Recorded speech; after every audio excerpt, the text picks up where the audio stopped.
Hello, today I welcome you to my world of watches, and in this video I'm going to show you pretty much everything about this Royal Oak Homage from Didun Design. Let's see what it's all about. So today we got a very interesting watch to review. This Homage has accents from 3 different watches, the Royal Oak, the Offshore, and even has a little bit of Hublot Big Bang in it. Again, this was an unexpected purchase. I own 2 more Didun designs and both of them were bought for very cheap. This one is no exception. I've mentioned in my previous Didun design reviews that the listings of these timepieces on AliExpress are very weird.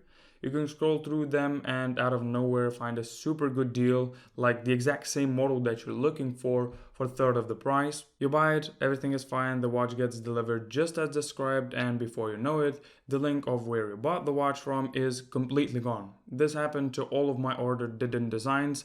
The link to this one was also changed, and now they sell them with leather straps rather than stainless steel bracelets like this. Nevertheless, with each Didun that I got, I was very happy with. They truly make very nice watches for the price, and this one is a great success too. In my opinion, they're quite overlooked. By the way, in the next video, we will be taking a look at this Skmei 1123, so if you're interested in the review of this one, make sure to subscribe. Okay, let's see this Royal Offshore Small Bang Homage. First, let's actually talk about the price. I got this one for $32 on a sale, I believe it was. Right now you can pick it up for $30 on a leather strap and for about $50 on a bracelet with screws on the bezel. So a little different than mine, we'll talk about that a bit later, but as you can see, it definitely doesn't break the bank. So what do you get in terms of package for those $30? Well, the packaging is quite nice actually. Square black box with Didun Design name on top. Inside there is a watch on a black pillow and a standard polishing cloth as always. For those $30, I expected it for it to arrive in a bubble wrap at best, but as you can see, the packaging is quite presentable, and because of that, the watch could be gifted right away if needed. It's 42mm not including the crown, 46mm if included. The lug-to-lug distance is about 52.5mm, but again, because of the first fixed link, it's more of a 60mm distance. There are no regular lugs, but the first link is 25.5mm and the bracelet tapers down to 17.5mm at the clasp. Also, it weighs 166 grams sized up for my 7-inch wrist. As you can see, we're stepping in Invictus sort of a size range. Definitely a huge watch, not even a little bigger than regular, it's actually very big. It takes up my whole wrist and there's almost, not quite, but almost a bit of an overhang. That is why I say that it has a bit of offshore in it. Here is it next to the Offshore Homage from Didun, which is only 1mm bigger, but they're both huge, and the biggest AP Offshore is 44mm in diameter, so they're almost the same size. Also, here's a G8 2100 G-Shock for comparison, and as you can see, they're again almost the same size, so you get the idea of how big this piece actually is. It's more of a presence kind of watch, not something you can hide under a cuff and not notice it, but I personally like a bit bigger watches. Now let's talk about the bracelet, which is very, and once more, very. That is what I wrote in the script. It just says very, and once more, very. It's very nice, that's what I meant to say. Again, iconic AP sort of style, even hairline brushing all throughout, the edges are highly polished. Because of the different sections, it plays nicely with the light, and the thing that I really like and that I was kind of scared about was the sharpness, but this time Didun Design made sure to get it right, and the bracelet is very pleasant on wrist. In fact, I couldn't find a single sharp surface on the whole watch, which was a problem on the previous Diduns that I've reviewed. They had sharp edges on the crown guards, but this one is just perfect. It has a butterfly clasp with Didun Design logo on it. Again, a very strong point. It is a big heavy clasp that feels secure and has a nice click when you close it. The accidental open-ups on wrist should be minimal, which are actually common with a butterfly clasp even on high-end watches. As you can see, this is a $255,000 watch almost flying off the wrist of my favorite singer in the world. And also what is nice is that the links are secured with screws rather than pins. Very easy to size and a very nice touch again. They are not unscrewing or anything like that. The case back is rather simple, not much to see here, secured with 8 screws, basic writing, Didun Design name and logo in the middle, and that is that. The finishes on the case are as impressive as they are on the bracelet. The sides are brushed, then the edges and the sides of the bezel are polished, and the top is brushed again. Very nice mix, the watch dances in the light. On the other side there are chrono pushers with the ends of them polished, and also a very nice hexagonal signed crown.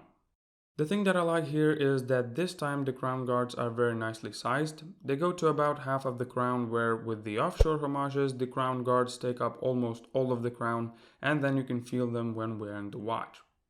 Now we can talk about the screws, which are non-existent on this bezel, as you can see.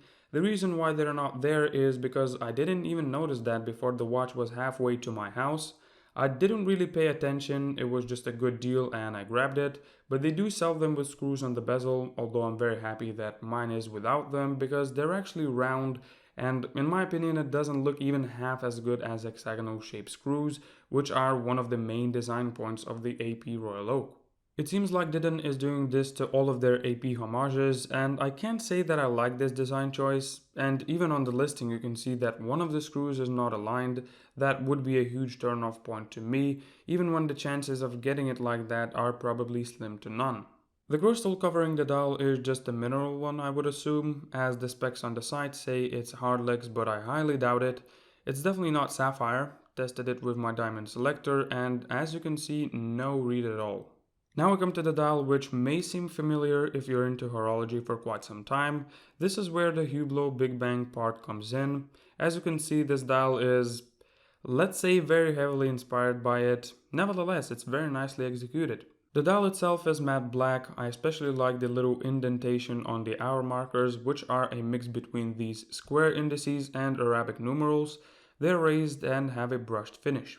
Up top there is a Didun Design logo and name underneath. The printing seems to be even and without any visible mistakes. Also what's nice is the texture that the subdials have. I will use the power of micro shots to show you. Again, a very nice touch. The main hands as well as the hands on the subdials have a high polish finish. Definitely adds to the overall glare of the watch when moving it. A very useful feature that I don't like on this watch is the date window. The thing that I, again, would wish for is the black date wheel. It would look way more cleaner, but that's just my personal taste. The layout of the subdials is basic, as it uses a basic quartz chronograph movement. On the right there is a 24-hour indicator, on the left is the minute indicator for the chronograph, and on the bottom is the seconds indicator for the chronograph. Let me show you how it works. For the chrono, the buttons are actually not screwed down, you can just push them. The top button starts the chrono, then the exact same stops it. You can also split the time with the bottom one. And then when you've stopped the chrono, the bottom one resets it. The weird thing that I didn't expect for this watch to have is a screw down crown. It doesn't have pretty much any water resistance, so it's more just to be there. But when you unscrew it, you can pull to the first position, which sets the day. And if you pull to the second position, you can adjust the time. When you've set everything, just screw the crown back in and you're good to go. That's pretty much it about the watch. So there you go, here's my full review on this Didun Design Royal Oak homage. Would I recommend it? 100% yes. For the money you truly get a lot, and Didun Design actually really improved on the build quality. I'm very happy with this one and it's definitely staying in my collection, at least for now. It feels very sturdy. Of course it's on the bigger side, not for a slim wrist. Even I'm on the verge with my 7-inch wrist, but yeah, it's definitely worth taking a look at if you have spare dollars to spend. I will leave the links to this Didun as well as the one with the screws on the bezel in the description down below. And as always, if you have any sort of questions or suggestions, please leave them in the comments down below. And if you like my video, please leave a like and also consider subscribing and hitting that little bell so you'll get notified when I upload a new video. And now thank you for watching. I'll see you next time.